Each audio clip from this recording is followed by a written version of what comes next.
Sorry, I'm just leaning right into your virtual world. I just want to say it's been an interesting journey, and it's interesting that it's come full circle, that it's exactly 1 year that we've been working on this project. I feel like that makes it more special because we thought about it a lot. We set out to create something that is absolutely and utterly connected to the idea of creation and motherhood. Using the opening of each video is essentially me giving birth, whether I'm sitting on a tank in a post-apocalyptic city or I'm in a hospital bed in a very sterile laboratory environment. I'm doing what women have been doing since the beginning of time, which is giving birth. But on a more existential level, I'm giving birth to art and creativity, and we would be lost without both. Have you showed these pieces to people whose opinion that you admire? I showed them to a few people. I would show them. Are they completely weirded out by it? Sure. How often that robot centipede crawls out of my vagina. The weird thing is you made it happen.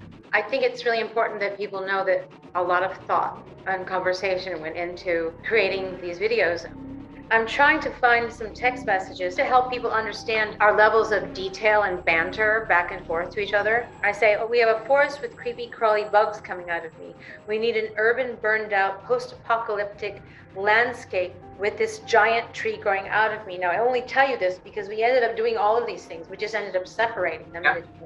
Then there's this really cute picture of you giving birth at your desk. Can you see it? Do you like it? I think you were trying to give digital team like an idea. So like, I'm not the only one with my legs open.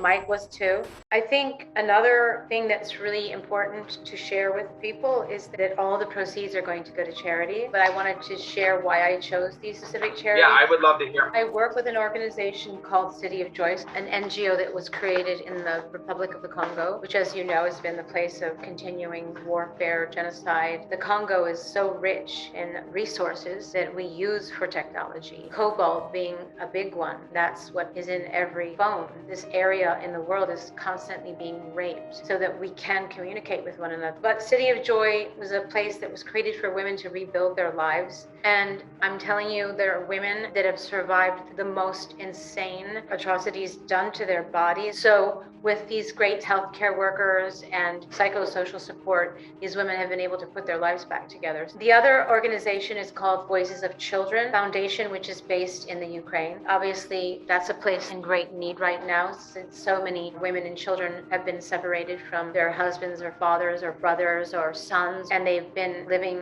in refugee camps on the borders of various countries surrounding the Ukraine. And so this organization is providing urgent assistance to these displaced families. That's the second organization. And then the third one is called Black Mamas Bailout Initiative. This is a place that was created to bail out as many Black mothers and caregivers so that they can, specifically on Mother's Day, get out of jail to come and spend time with their families. I don't know if you know this, but 60% of the people in local women's jails have never even been convicted of a crime and are all awaiting trial. And 80% of them are parents, are often left without any support, any safety nets whatsoever. I thought this was also an important initiative to be involved with and to support in America. Yeah, I think all of those are great.